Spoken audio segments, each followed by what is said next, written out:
I'm Brett Michael Phillips, and welcome back for video 6 of our series on the anti-secret, why the law of attraction doesn't work.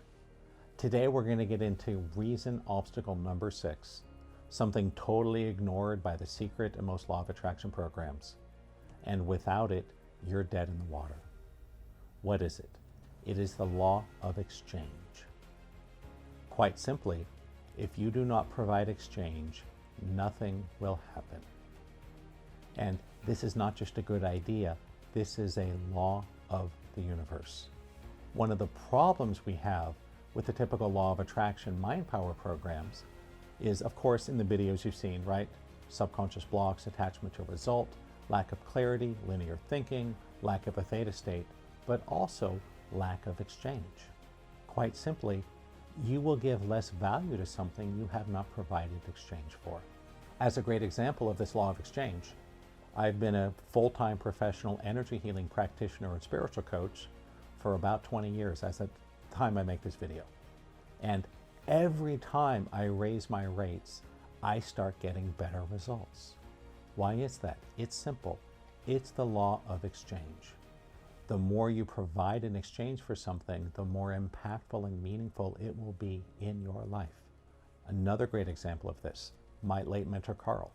He had a program he called Intensive Life Training, and he designed it to be radically transformational, to make a huge difference in your life. And it did for me, totally changed my life. Oh my God. I tripled my income, I found love. It was so amazing. It's still hard to believe it, all these years later. And he started teaching this in the late 1970s. And he was so excited to put all this work and time to putting together this state-of-the-art program on consciousness. And I'll just say, I have my own version today called the Awakening Intensive, so don't worry, you didn't miss out, because Carl's no longer with us. But here's what happened. The first time he taught this program, he charged $5,000. And honestly, he was disappointed in the results. The people in the program did not shift or change as much as he had hoped. There were some changes, right? Everyone got something, everyone was happy with it, but it wasn't what he was looking for. He didn't see the big changes, right? People were not doubling, tripling their income, healing from diseases, right? That's what he wanted. And he went back to the drawing board, couldn't really find anything wrong, other than maybe it wasn't expensive enough. So the second time he taught the exact same program, he charged $10,000. And this was around 1980-ish when he first did it, and he got better results. The second group did a lot better than the first. And here's the thing, it was the same program. It was the same teachings, the same exercises, the same teacher. They held it in the same room, right? But he got better results. But it still wasn't what he was looking for. Some people got big shifts, some people got small shifts. He wanted everyone to have a big shift, right? So we looked at what happened, tried to figure out what was wrong, and the only thing you could come up with is he didn't charge enough. There wasn't enough exchange. So the third time he taught the program, he charged $15,000. Bingo. Everybody saw significant shifts in their life. Everyone took a huge step forward. And people that paid $15,000 for it got a lot more than 3 times the results that those that paid 5. And don't worry about it. You're not going to pay that much money, right? Carl is no longer with us. I have my own version of the program, which is much more aggressively priced at a much lower price point because I really want everyone to learn this. But I'm not here to sell anything today. I'm here to teach you what you need to know to move forward. There is a law of exchange. The less you provide for something, the less sacrifice, the less results you're going to get. We all know this, right? I remember when I was in high school, me and my best friend saw an ad for a book in a car magazine because we were really into cars. It was called How to Avoid Speeding Tickets. And we thought, great, we got to get this book, right? Because we love to drive fast and we didn't want to get speeding tickets. And I didn't have any money. So at the time, I think I was 16 years old and full-time in high school, right? So I started going around my neighborhood, washing cars and mowing lawns at $1 a pop, and I saved up the money to buy this book. And guess what? I read it cover to cover 3 times. I did everything the book said, and knock on wood, I didn't get a speeding ticket for like another 15 years. It worked for me. It really made a difference in my life. However, nowadays, especially when I'm teaching live rooms, a lot of my students are very generous and well-meaning, and they will gift me books, which I appreciate, right? That's a wonderful thing. But here's the thing. When something is given to you freely, you do not give it as much value. So can I say that I have read every book given to me freely, cover to cover? No. Some of them, yes. I have to admit, a lot of them I never even opened. Why? It's not that it's a bad book. It's just that I did not provide any exchange for that. It was given too freely. And again, it's nothing personal. It's nothing about the value of the book, the person, the program. This is a law of the universe. Many of my students who are just learning to be healers, to manifest, to work with energy and such, a lot of them report, oh my gosh, this is so hard. Why am I not getting good results? And I talk to them about it, and what I hear is, oh, I'm just pestering all my friends and family, begging them to please let me work on them, and they're not getting good results. And I'm like, oh, wow, that sucks. And they go, Brent, what am I doing wrong? Am I in the wrong brainwave? Am I using the technique wrong? I'm like, no, it's none of those things. There's no exchange. So if you're pestering your brother-in-law, your roommate, your neighbor, oh, please let me work on you, let me heal you, they're giving it no value.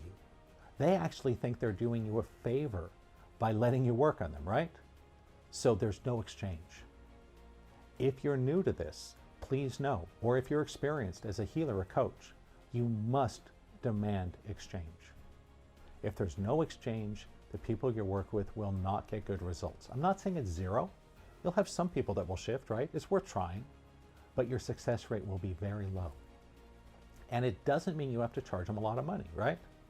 It does mean exchange is something of value given in exchange, right? So if you're a professional healer, ask for money, right? If you're a professional lawyer, a professional plumber, a professional whatever, you ask for money, right? That's how you support yourself. That's how you pay your rent and buy groceries, right? If you're not a professional, don't ask for money, but ask for something of value, right? If your roommate wants a healing session, you say, okay, I'm happy to work with you, but what are you going to do for me? And they may say, okay, I'll feed your cat next time you're out of town. Great, that counts, right? That's exchange.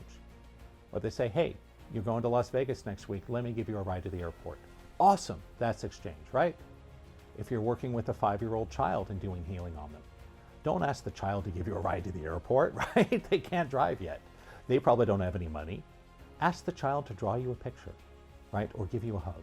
That's exchange. It must be something of value that means something to the person giving it, right? So if you do a healing session on someone and you charge them a penny, that doesn't count, right? Here's the guideline. If it's something you wouldn't rush to pick up off the ground, it doesn't count, right? So if you see a dirty penny on the ground, are you going to pick it up? Probably not, unless that's your thing, right? Some people see a penny as a gift from heaven, and that's great. But if you see a half-eaten hot dog thrown away in the trash, are you going to eat it? Probably not, right? So something that is not of value, that doesn't have meaning, doesn't count. But it doesn't have to be money. For those of you just getting started with healing, with manifesting, with coaching, reciprocal sessions are just fine, right? So for people that come to my online intensives, they're like, oh, Brent, how do we do exchange? It's simple. When I lead you through the exercise, you would do it for your partner, they do it for you, right? If we're doing healings, you do a healing on your partner, they do a healing on you. That's exchange, right? So if you're just learning a reciprocal process of trade is great. That is exchange. But just remember, the more exchange, the more result, right? The more exchange, the more result. If there's no exchange, there will be no result. So I want to give a couple more tips about this. But first, I do want to encourage everyone, if you like this video, if you'd like to see more, get more tips about how to change your life, make sure you click like, make sure you click subscribe. Please send this to your friends and family, anyone you think would be open to this and benefit from it. And check out my website. You might want to take the Spiritual Power quiz, learn your secret spiritual power. You might want to sign up for my free live Healathon webinar, get a free healing, experience the advanced work. I want you to see for yourself that this really works. And for many of us, the lack of exchange is the missing piece. this might be what you need to move forward. So let's talk about a couple other common errors we can make with exchange and how to avoid them. One is overtrading. That especially if you work in self-improvement, if you do energy healing, a spiritual coach, massage, something like that, acupuncture, whatever it is, many people struggling to build a business spend a lot of time trading. Now, if you're learning something, trading's great. But if you are a professional, I'm going to just offer this guideline. Only trade if it's something you would be paying for otherwise. That's important. Why? It's about exchange, right? Let's say that someone comes to one of my events and wants to trade with me. And they go, hey, Brent, I do random modality X. Will you trade for me? I will say no, unless that's something I was planning on paying for anyway. And this is not about judgments, right? It's not that they're good or bad, or modality X is good or bad. No. It's simply, let's say their listed rate is $200 a session. If I'm not willing to pay that, don't trade for it. Here's why. If you go, hey, that's not worth $200 to me, it's no judgment of the person or what they're doing. But as soon as I think, well, I'm not going to pay, but I'll trade, what you've done is you've guaranteed that you cannot get $200 or more of value. That's the problem, right? That's what you got to watch out for. Similarly, let's say you're talking to a healer or a coach, and their rate is, say, $1,000 for a package of 4 sessions or whatever it is, right? I would be very careful negotiating with them. Here's why. If you go, yeah, I want to work with you, but $1,000 is too much. I'm only willing to pay $400. Here's the problem. Maybe they're worth it, maybe they're not, right? But as soon as you say, this is only worth $400, it's not worth $1,000, you have prevented yourself from getting more than $400 worth of value. And so in that case, I wouldn't bother, right? At best, you're going to get your money's worth. Screw it, don't do it, right?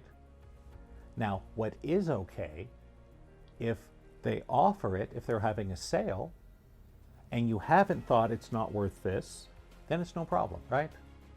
Because as soon as you go, this isn't worth this, you've shut off its capacity to give you that value. Does that make sense? Right?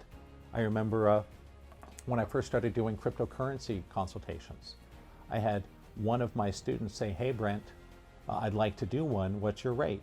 And I said, okay, at the time I was like, my typical rate is $400 an hour, or there's packages available, right, that are less.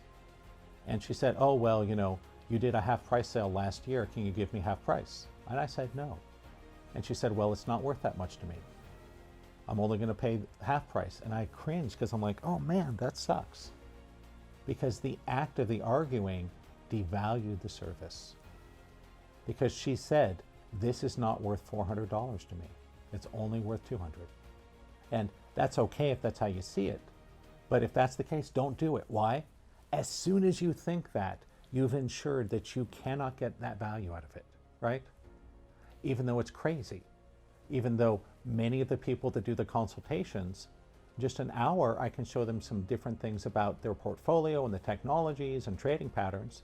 They may make an extra $10,000, $50,000, $100,000. But it won't happen if you've devalued it in your mind. That's what I want everyone to know, right? Once you've devalued something in your mind, it cannot give you that much value, no matter how hard you try. So that's a big mistake we make with exchange. That's very different than if someone says, hey, my rate is X dollars a session, and you just pay for it. What you're saying through that action is, this will be worth at least X dollars to me. Not a guarantee, but at least you're leaving yourself open to a big return, right? And as you know, just because you pay a lot for something is not a guarantee it will pay off big, right? Not at all. But at least it leaves the door open. Does that make sense? This is one of the biggest ways, because here's the problem. If you let your poverty consciousness get you benefits, you're not going to get a lot of money, right? I see this all the time with people that are well-meaning but don't understand the law of exchange.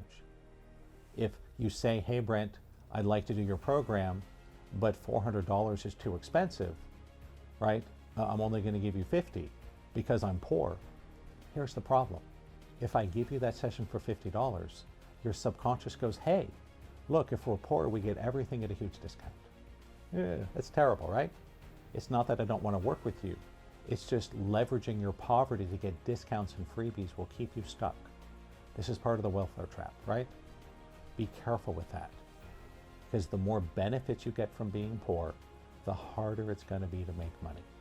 And again, this is not a personal thing. This is a law of the universe, that the psychological value of something is directly related to how much you give up for it, right?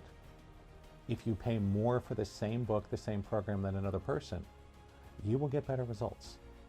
Why? This is the law of exchange. Things that are freely given usually don't create a lot of value, even if they could otherwise, right? There's a great story about how there was a world-class musician with like a $3 million violin who set up and was playing on a subway in Washington, D.C. And no adults were watching him. The only people watching him play were children. Why? All the adults said, oh, it's some guy playing for, spare change in the subway. He must not be good. They devalued it in their mind because there was no exchange, because he was playing for free. And some of those same people were paying $500 a seat to watch the same guy play the same violin at the local symphony. Why? It's exchange, right? That if you get too much for free, it's going to hold you back.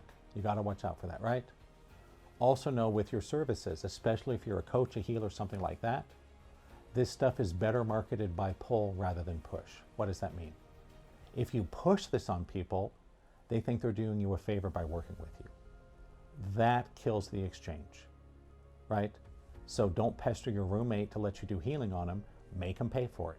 Keep it a little bit of a secret, right? Be like, hey, I got this cool secret, right? Imagine if you had a secret crystal ball that gave you lottery numbers. Would you tell everyone about that? Heck no, right? You might give hints. Your roommate might go, hey, where's all this money coming from? You're like, well, I got this thing. I don't want to tell you about it. Then they're interested, right? That's how it goes. So market by pull rather than push. Make them work for it a little bit. Why? When you make someone work for it a little bit, they'll give it more value. Dating is like this too, right? We all know it pays to play a little hard to get. Why? If you're a little hard to get, you make the other person chase you more, they give you more value. It's called social proof. Don't make them work too hard, right? You don't want them to give up. But for many people, this is the missing piece. So whatever it is you're doing with law of attraction, energy healing, not only do you need to provide exchange to other people, you also need to provide exchange to the universe. What are you going to be doing for the universe in return for all this money you want, for all the healings you want? This is a great part of my first teacher, Terry. She created a contract with the universe, which is a formal process where you're going to go and lay out exactly what you're going to do for the universe and exactly what the universe is going to do for you, right? So if you want to have 20 clients a week for your coaching business, paying X dollars an hour, put that on the contract. But also put on what you're going to do for the universe in exchange for the universe building your business. And just like with everything, the more exchange you provide, the better results you're going to get. You are doing yourself and everyone around you a huge disfavor by giving yourself and your abilities and talents away too free, too easily, right? When I first started my professional healing business, I thought I was doing people a favor. I gave away a certain number of sessions per month for just $10. Most people who signed up for the $10 sessions never showed up. The first person that showed up for a $10 session took their free session. Well, first they arrived late. Then I gave them the whole session. And when it was time for them to leave, they're like, oh, my son isn't going to pick me up for another 3 hours. I'll just wait here in your office. And I'm like, no. And to get rid of them, not only did I give them the $10 back, I had to look up the bus schedule, drive them to the bus, and give them exact change for the bus. So the moral of the story is, don't be giving yourself away too freely. You're not doing anyone a favor. You're only digging a hole. The more exchange, the more value. Don't take my word for it. Try it. See for yourself that this really works. And I know that you may be one of the people watching this video. This might be the one big missing piece. This might be what you need to really move ahead in your life. That's all I got to say for today. I'm Brett Michael Phillips signing off for now, and I hope to see you again very soon on my YouTube channel, on my website, or maybe even better at one of my live events online or even one of my weekend trainings. Until then, Please use this, see that it really works. Take care, and namaste.